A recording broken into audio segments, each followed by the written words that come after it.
నాగర్ కర్నూలు జిల్లా కలకుర్తి నియోజకవర్గంలో కలకుర్తి పట్టణంలో రమ్య హాస్పిటల్లో గర్భిణీ స్త్రీల ప్రాణాలతో చెలగాటమాడుతుందని నిర్లక్ష్యంగా వ్యవహరిస్తుందని బాధితులు తెలిపారు. రమ్య మేడం అన్నది అన్న తర్వాత సప్నీలు ఇచ్చారు, లోపలికి తీసుకోవాలి. అలా డ్రెస్ వేసుకొని లోపలికి తీసుకోయినాక ఆదేశం చేసి పాపం తీసి అంతలే బెడ్ లేదు, బెడ్ తక్కువ ఉంది. తెచ్చినాక బెడ్ అదే పాపని తీసినాక ఆమెకి జర మత్తు వస్తలేదు, పడిపోతుంది అనే స్థితిలో బెడ్ కావాలి, బెడ్ ఎక్కియాలని బెడ్ తెచ్చి బెడ్ ఎక్కించి ఆ బెడ్ పెట్టినాయి. ఏమైంది? ఇక్కడ చనిపోయిందా? వేరే హాస్పిటల్ తీసుకుపోయి డేట్ పెట్టింది. డేట్ రాకముందు ఒక రోజు చూపించుకొని అమ్మాయి మాది జంగమని అమ్మాయి పేరు అంజనమ్మ. అంటే ఇక్కడ సెకండ్ కొడుకుకి ఇన్నే మందులు తిన్నది అయ్యింది, బిడ్డ కూడా ఇన్నే మందులు తిన్నది. మాకు ఎప్పుడు రక్తం తక్కువ ఉంది, రక్తం ఎక్కేయాలి అది కానీ మాకు ఎప్పుడు చెప్పలేదు. 20 డేట్కు రాపోయి ఆపరేట్ చేసా అని చెప్పిందంట. 20 డేట్ రాకముందే మళ్ళీ రోజు మందులు అయిపోయినా అత్త కోడలు వచ్చారు. నీకు ఇలా చేస్తామంటే మేము ఏం తెచ్చుకోవాలని వీళ్ళంటే రేపు రాపోయి చేస్తా అని చెప్పిందంట. శనివారం రోజు వచ్చిరు. వచ్చినాక వీడికి వచ్చినాక బెడ్ తక్కువ ఉందని నార్కల్ బెడ్కి పంపించింది. మగడు పోయి బెడ్ తెచ్చినాక మరి అది చెక్ చేసి పెట్టిందా పెట్టలేదు తెలియదు. అట్లా డైరెక్ట్ ఎక్కించింది. డైరెక్ట్ ఎక్కించి అయిన డేట్ అయినాక రమ్మని ఆమెనే చెప్పింది. వేరే హాస్పిటల్కి సాగరం రోడ్డున కొత్త హాస్పిటల్ అన్నది ఆడికి పంపించింది. ఆడ రోజు మొత్తం నైట్ 12 గంటలకు పోతే నైట్ ఉంచుకున్నారు. పొద్దుకు మళ్ళీ 3 గంటలకు తీసుకోవాలి. 3 గంటల నుంచి ఇంట్లో మిషన్లు లేవు, ఈ హాస్పిటల్ నుంచి వేరే హాస్పిటల్ తీసుకోపోయి అని చెప్పి అన్నారు. అన్నాక మళ్ళీ యశోద హాస్పిటల్ తీసుకోరని మేడం ఫోన్ చేసినాక యశోద హాస్పిటల్ తీసుకోపోయి యశోద హాస్పిటల్ జైలు చేసింది. అందులో 15 రోజులు ఉన్నది. 15 రోజుల తర్వాత మళ్ళీ ఇక్కడ డబ్బులు ఎక్కువైతున్నాయి. మంచిగానే ఉంది, అన్ని నార్మల్ ఉన్నాయి, రక్త కన్నాలు ఉన్నాయి, అన్ని తెల్ల కన్నాలు ఉన్నాయి, ప్లేట్లు ఉన్నాయి, అన్ని మంచిగానే ఉన్నాయి, అన్ని ఇచ్చిన అన్ని మంచిగానే ఉన్నాయి. మీరు వేరే హాస్పిటల్ తీసుకుపోయి ఈ హాస్పిటల్లో డబ్బులు ఎక్కువైతున్నాయి, వేరే హాస్పిటల్ అయితే తక్కువ అయితే ఆడికి తీసుకోండి అని చెప్పినందుకు వేరే హాస్పిటల్ తీసుకుపోయి కూడా 15 రోజులకి రేపు 5 తారీఖు వస్తే నెల కరెక్ట్ అవుతుంది. కాదు కానీ రేపు 6 తారీఖు నాడు డెలివరీ. రేపు 6 తారీఖు వస్తే నెల 6 తారీఖు నాడు తీసుకెళ్ళింది. 6 తారీఖు నాడు అయినాడే పంపింది. ఈమెనే పంపింది, మళ్ళీ డాక్టర్ నుంచి పంపింది, మళ్ళీ ఈమెనే.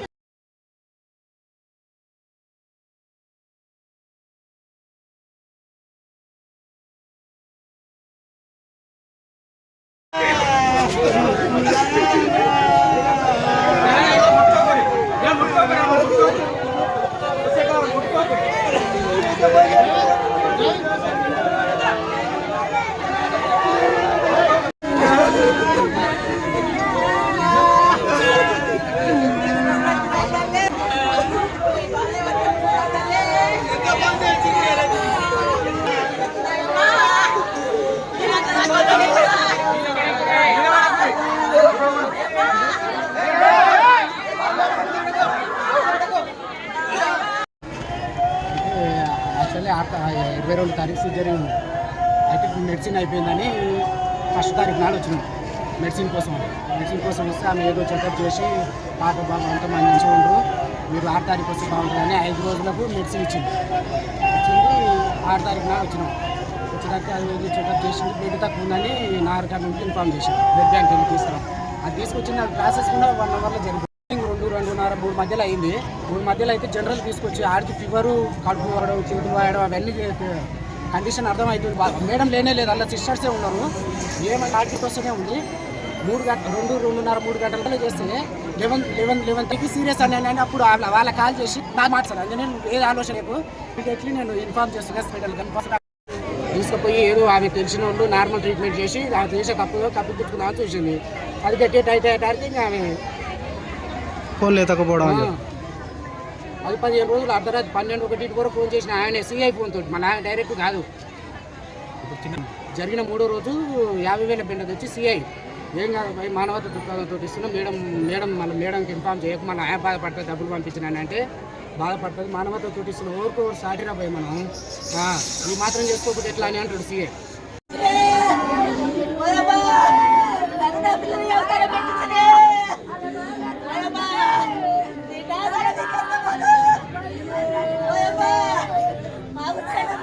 మా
భవిష్యత్తు ఇమ్మని 6 లక్షలతోటి వెళ్ళ కడతా, అది ప్రాణం విలువ.